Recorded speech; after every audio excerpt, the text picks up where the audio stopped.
Season 2 of Arcane just came out, and after finishing the series, I was blown away by the environments. One of the biggest differences this season is the level of investment in the background scenes. The scenery is absolutely stunning.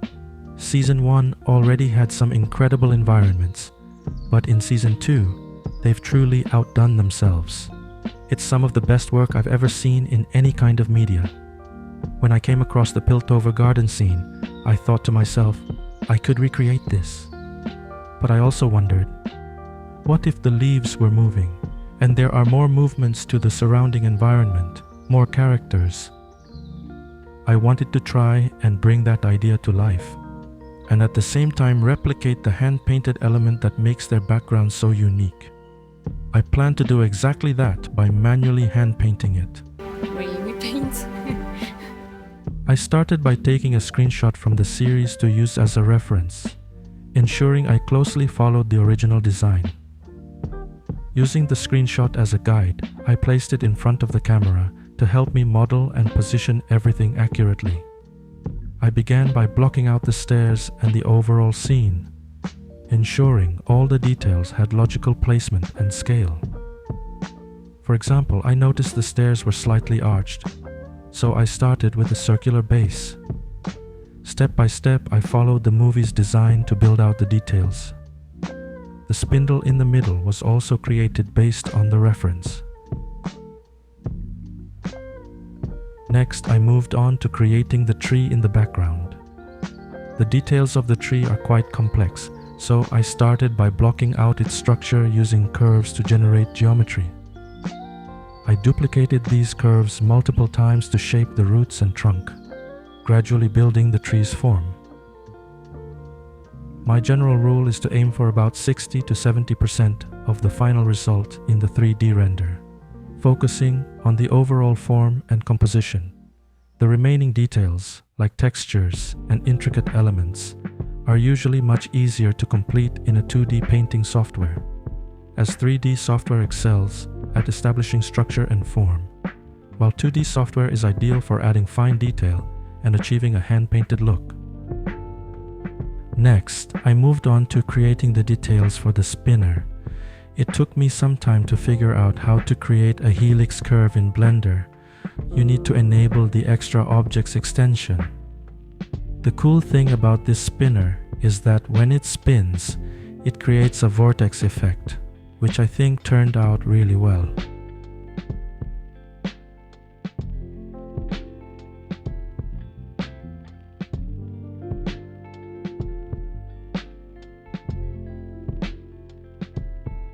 The rest of the details were made using the array modifier to duplicate the repeating elements, making the process much faster and more efficient.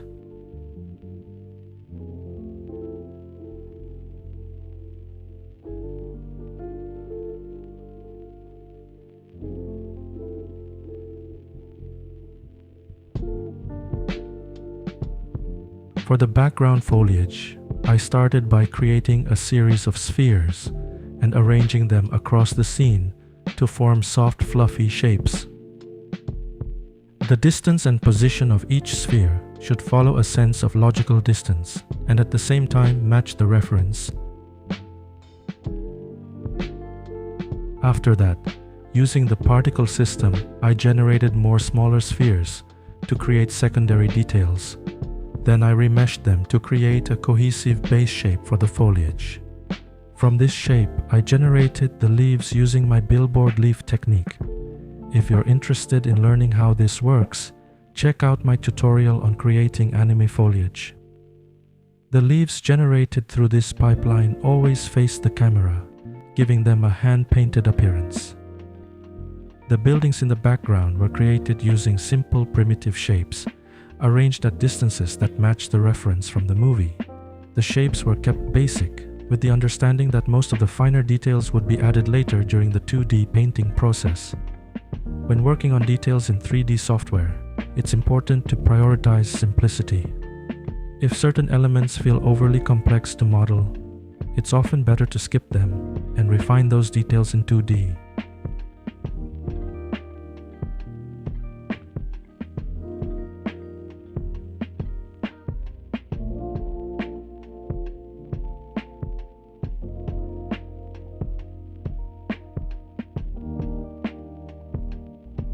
At this stage, I quickly set up basic shaders for all the 3D models. Generally, it's a good idea to create basic shaders and materials as soon as needed, even if it's just adding simple colors. This helps give you a clear visual of how the final result should look. Most of the shaders I used here are simple cell shading setups built using a combination of diffuse BSDF, shader to RGB, and a color ramp.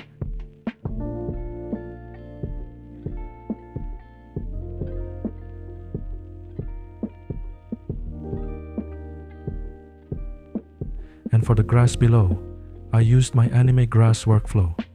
This method not only creates visually compelling grass, but also allows me to paint flow patterns directly onto the surface, which was perfect for this scene.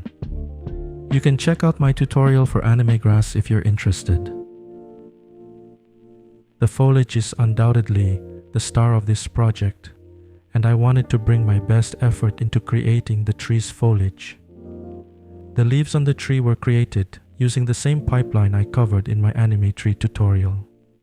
To assemble the foliage, I duplicated a single foliage clump and placed it on the tree, following the reference from the movie. This process is similar to painting brush strokes, but in 3D. It's crucial to view your final result as you place the 3D foliage in the viewport, and having a second monitor for reference is incredibly helpful during this step. One of the main reasons I kept the foliage in 3D was to incorporate wind movement. For me, that's a key aspect of any 3D foliage. After finishing the rendering and lighting setup to a point I'm satisfied with, I rendered all the details as layers, then imported them into a 2D painting software. I set up the layers properly and began painting additional details on top. One of the biggest challenges for me was hand painting the foliage. I've never painted foliage by hand before, but after some trial and error, I found a look that I was relatively happy with. While it's nowhere near the quality seen in the series, I'm still quite satisfied with the result. Personally, I find Procreate to be an excellent choice. It's satisfying to use and offers great painting quality. I also added details to the concrete, the stairs, and any other elements that could be refined in a 2D software. This stage is where you can really push the quality of the scene, adding intricate details that would be far more time-consuming or difficult to achieve in 3D. This approach allows me to refine each layer and add the hand-painted details that bring the scene to life. Once I finished, I exported everything in the same layer order and re-imported it into Blender. From there, I worked on matching the foliage to the hand-painted details I had added in Procreate. Think of this as a second pass to refine the 3D foliage details, bringing them closer to the quality of a 2D hand-painted process. This is where I dive in and make customized adjustments to each area, refining as much as possible. The ratio and placement of the leaves and flowers are crucial. They need to align with the reference while still being practical to manage.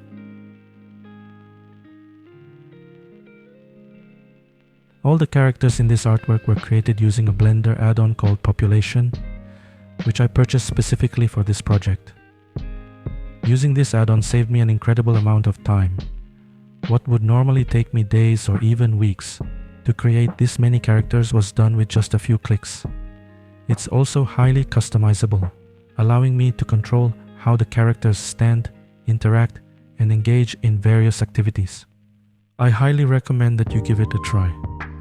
All that's left is one final round of polishing and customization in Blender, fine-tuning the details and making final adjustments before the final render.